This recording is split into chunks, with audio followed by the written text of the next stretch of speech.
dan dengar teman-teman, saya nggak mau lagi membahas tentang Kamboja. Jangan cari saya tentang Kamboja.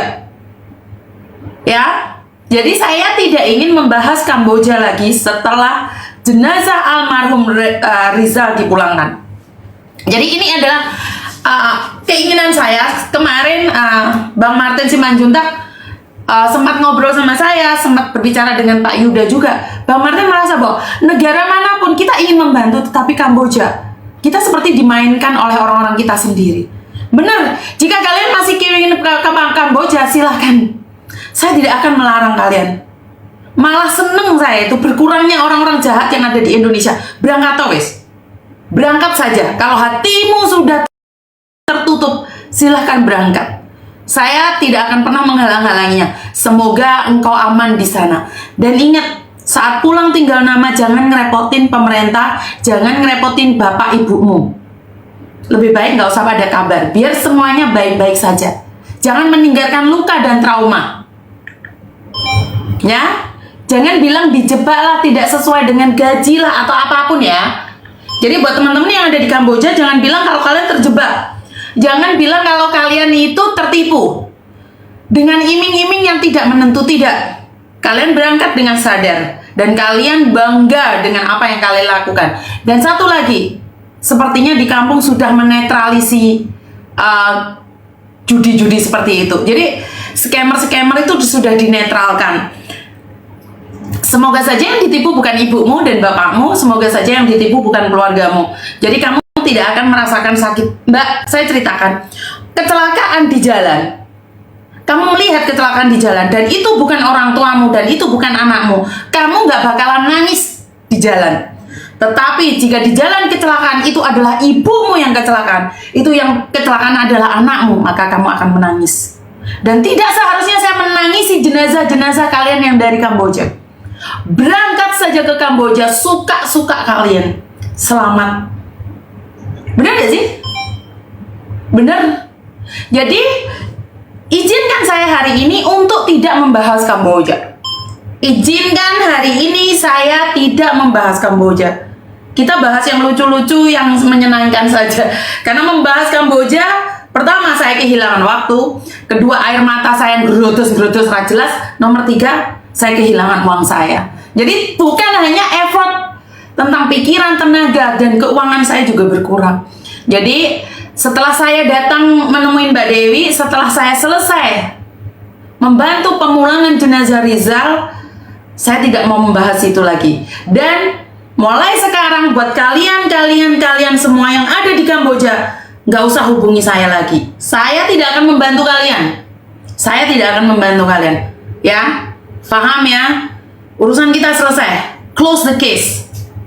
Jadi biarkan saja mereka seperti apa yang mereka mau. Kamboja kita tutup. Siapapun yang nelpon tentang Kamboja saya matiin. Ya, titik ya. Silakan telepon saya. Bukan saya marah ya. Siapapun yang telepon saya tentang Kamboja saya tutup. Saya ingin membahas yang lainnya selain Kamboja. Saya sudah nggak mau lagi membahas tentang Kamboja. Saya juga ingin bahagia teman-teman. Saya juga ingin senang. Jadi kalau membahas Kamboja saya matikan teleponnya. Halo. Halo. Ya. Halo Mbak. Siap. Pak Yuni ya. Siap. Ada yang bisa dibantu? Mbak, ini saya kan kemarin itu di awal Februari saya ke Hong Kong itu. Iya. Ke Hong Kong terus saya udah OS di sini. Kemarin saya udah karena OS di sini karena kemarin saya ada masalah di kampung gitu Mbak, di Indo. Jadi kan masalah di sana itu sudah selesai. Dan kemarin di sini saya sudah sempat buat kertas tempelan gitu. Nah, kalau untuk pulang itu kira-kira bisa nggak Mbak ya? Bisa. Berarti kamu sudah surrender ke pemerintah Hong Kong. Kamu sudah menyerahkan paspormu ke Hong Kong. Iya, sudah saya serahkan Mbak. Tapi kan itu gimana caranya Mbak ya? Iya, berarti kan kamu mengajukan surrender kan? Kamu Iya, surrender. sudah mendapatkan copnya surrender ya? Itu baru satu Mbak copnya, baru katanya baru percobaan. Nah, makanya kan karena case saya di Indonesia sudah tutup, sudah selesai, saya mau mengajukan diri pulang gitu loh Mbak. Oke. saat kamu mengajukan suaka, apakah kamu pernah bilang bahwa nyawamu terancam di Indonesia? Kenapa Mbak? Saat kamu mengajukan suaka, apakah kamu mengatakan bahwa di Indonesia nyawamu sedang terancam? Iya, saya bilang kemarin saya mau di. Oke, nggak apa-apa. Sekarang kamu datang lagi ke mereka dan bilang kamu mau pulang Indonesia. Itu mungkin membutuhkan proses 3, 6 bulan atau 1 tahun. Iya, ini Mbak, itu kan karena kalau itu di kertas itu kan di papernya itu kan itu reportnya itu tanggal 10 bulan 6 yang akan datang. Nah, makanya kan saya tanya Mbak Isyun ini kira-kira kalau untuk pulang Jepang itu nggak bisa ya Mbak ya? Nggak bisa. Karena kamu nggak bisa minta suaka tiba-tiba mencabutnya terus kamu pulang, nggak bisa. Jadi di Hongkong itu ada, nanti kamu akan disidang. Setelah disidang akan diajukan apakah kamu bisa atau apakah kamu dinyatakan benar-benar aman untuk pulang ke Indonesia. Jangan pakai handfree deh, jangan pakai handfree. Kalau kamu pakai handfree aku nggak denger loh, sakit di telinga. Enggak, saya pakai nggak pakai apa nih Mbak. Kalaupun misalkan saya beli tiket sendiri gimana ya Mbak? Nggak bisa, kamu harus ikutin prosedurnya, kamu harus sidang. Jadi kamu datang lagi ke Chung Kwan O, kamu minta di situ bahwa kamu ingin pulang. Karena sekarang orang yang itu tidak jadi mau mengakhiri hidup saya. Jadi kamu bisa mengajukan itu pun butuh waktu. Ini Mbak, tadi pagi ini saya udah kesana ke Chung Kwan O, terus petugas saya bilang masih belum bisa, tunggu tanggal 10 bulan 6 gitu. Betul. Ya Mbak. Betul. Karena pengajuan untuk berikutnya di situ kamu akan diselidiki apakah kamu meneruskan suaka itu atau kamu mengcancelnya. Oh, namun kalau untuk sekarang anak case kan udah case close kan Mbak, jadi nggak bisa ditutup ya? Belum case close itu belum, kamu itu masih proses untuk mendapatkan suaka. Tetapi karena itu adalah pemerintah, kamu nggak bisa seenaknya saja tiba-tiba minta pulang terus kamu beli tiket sendiri, enggak, itu ada aturannya. Itu sidangnya bisa 3 bulan, 6 bulan, 1 tahun, 2 tahun, atau 3 tahun. Oh, itu nggak tergantung dari berapa lama kita OS kayak gitu ya Mbak? Tidak, tergantung dari available tempat mereka, apakah sidang suaka itu bisa diajukan atau akan mendapatkan sidang suaka secepatnya. Ya, hanya Tuhan yang tahu. Oh. Berarti saya harus tunggu di bulan 6 ya Mbak ya? Iya, di bulan 6 itu kamu baru bisa mengajukan. Kalau saat ini nggak bisa, kamu nggak bisa ngapa-ngapain. Kamu hanya bisa laporan per 1 minggu 2 kali ya? Enggak, saya belum ada laporan sama sekali Mbak, belum pernah laporan sama sekali. Masih percobaan soal. Berarti tetap bulan 6 dong, Bu? Berarti tetap bulan 6 di tanggal kamu itu. Itu sidang atau cuman ngajuin aja di bulan 6 itu? Dia cuman suruh datang aja gitu Mbak, kemarin datang lagi tanggal 10 bulan 6. Dia sidangnya nggak ngomong apa-apa, datang karena cuman schedule tanggal 10 bulan 6 aja Mbak untuk sidang. Saya nggak ada tahu ke sana gitu. Nanti kamu akan dikasih tahu di suratmu apa sih, tertulis apa sih di surat itu, dinyatakan apa sih saat tanggal 6 itu suruh ngapain? Ya cuman report doang Mbak, cuman report. Makanya saya kalau kata-kata teman-teman kan yang udah ini katanya kalau udah tanda tangan baru agak ribet. Ini saya belum pernah sama sekali tanda tangan. Iya, tetapi kamu sudah mengajukan, paspormu kan sudah diambil sama pemerintah Hong Kong. Benar. Iya, karena gini loh, saat kamu mengajukan suaka di salah satu negara, itu paspor kamu diambil dan itu melalui tahapan-tahapan dan proses. Jadi, kamu sudah dikasih jangka waktu sampai bulan 6. Di bulan 6 itu kamu akan ditanya lagi. Kamu kan ada 30 pertanyaan atau 20 pertanyaan kan? Sudah pernah ditanyain belum kamu tentang apa alasan-alasan itu? Sudah belum?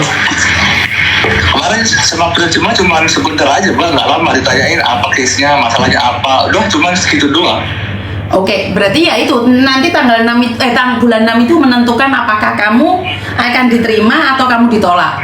Jadi ke saat itu kamu bilang aja pingin pulang Indonesia, tetap nunggu bulan 6. Oh, Jadi saat kamu sudah menyerahkan diri itu nggak mudah, kamu beda sama anak yang kaburan, belum minta paper, pingin pulang, itu beda lagi kasusnya. Wah, tempatmu berisik banget ah. Sakit di telinga ya. Gini loh teman-teman, jangan mengambil keputusan terlalu cepat untuk segala sesuatu dalam kehidupanmu. Saat kamu sudah mengambil paper, tiba-tiba masalahmu yang ada di Indonesia sudah selesai, kamu akan menyesal. Nah, ini sering saya katakan buat teman-teman, jangan mengambil keputusan terlalu cepat. Jangan menakut-nakuti dirimu untuk segala sesuatu yang sebenarnya kalian sendiri itu tidak pernah tahu. Konsekuensi menjadi orang suaka adalah kalian tuh tidak boleh bekerja. Kalau kalian bekerja dan ketahuan, kalian masuk penjara. Suaka itu bukan berarti kalian itu memiliki hak seperti penduduk Hong Kong, seperti masyarakat Hong Kong. Nggak ada dalam konsep cerita suaka itu permanen, menjadi penduduk permanen. Tidak ada dalam konsepnya. Jadi jangan merasa bahwa kalian itu merasa keren gitu, enggak. Kamu itu sedang menggadaikan harga diri negaramu gitu loh. Kamu minta suaka itu, kamu itu sedang menggadaikan harga diri negaramu. Ya kalau tidak bisa memperbaiki nama negara, ya jangan sampai menjatuhkan nama negara. Suaka bebas dong, bebas. Tapi alasannya kamu mendapatkan suaka, hanya kamu dan Tuhan yang tahu. Kenapa? Ancaman. Dan kebanyakan nipu-nipu untuk mendapatkan suaka. Kalian itu menipu pegawainya, menipu aparatnya. Saya nggak tahu nih, banyak laki-laki yang ada di Hong Kong membuat huru-hara, membuat keren-kerenan, tetapi mereka adalah suaka. Tapi saya tidak menyalahkan kalian menjadi suaka. Itu adalah hak mutlak kalian. Cuman nggak usah ugal-ugalan, karena apes tidak ada dalam kalender. Kamu cerita sama semua orang bahwa kamu penduduk permanen Hong Kong, giliran kamu di penjara diketawain. Benar gak sih? Ada salah satu mbak-mbak, saya tidak pernah menghujat dia, bahkan namanya saja saya tidak pernah menyepil, bahkan saya tidak pernah tahu dia. Suatu saat dia mengatakan bahwa dia menikah dengan orang Hong Kong, bahkan dia bilang bahwa dia itu punya KTP Hong Kong, bercerita tentang semuanya tentang Hong Kong, bagaimana prosesnya ke Hong Kong, bahkan dia membantu orang untuk menikah dengan orang Hong Kong. Tetapi dirinya sendiri adalah seorang suaka. Jadi dia merasa bahwa keren, hebat, bisa membantu orang lain menikah, tetapi dirinya sendiri itu tidak bisa membantu dirinya, karena dia adalah suaka. Tetapi gaya hidupnya, pamernya, mulutnya, wow, keren, pakai banget. Suaka adalah orang yang minta perlindungan ke negara lain, yang merasa nyawanya terancam di negara sendiri. Saya menyatakan itu sebagai menggadaikan kewarganegaraan. Ya, jadi seperti itu ya teman-teman ya. Kalian boleh berasumsi, kalian boleh mengatakan saya menggiring opini, tetapi yang menggiring opini bukan saya. Dari penampilan kamu, dari gayamu, dari kehidupanmu yang serba mewah, dari omonganmu segede-gede sak ndase bajul, itu kata-katamu sendiri. Tidak perlu menunjukkan betapa hebatnya kamu. Jika kamu selalu sambat, kamu bercerita betapa hebatnya kamu di dunia maya, kamu bercerita pada orang-orang betapa kerennya kamu di dunia maya, tetapi di dunia nyata kamu menginjak kepala orang lain. Di dunia nyata kamu kere. Buat apa? Statusmu menyakiti banyak orang, statusmu melukai banyak orang. Kamu bilang orang lain bongkar aib, sementara kamu sendiri apa yang kamu lakukan? Apa yang bisa kamu lakukan? Tepuk dada tanya selera. Boleh marah, tetapi jangan terlalu arogan. Dan buat kalian, apalagi yang pernah menikmatin makan dari saya, pernah mendapatkan gaji dari saya, kalau menghina saya nggak usah ugal-ugalan.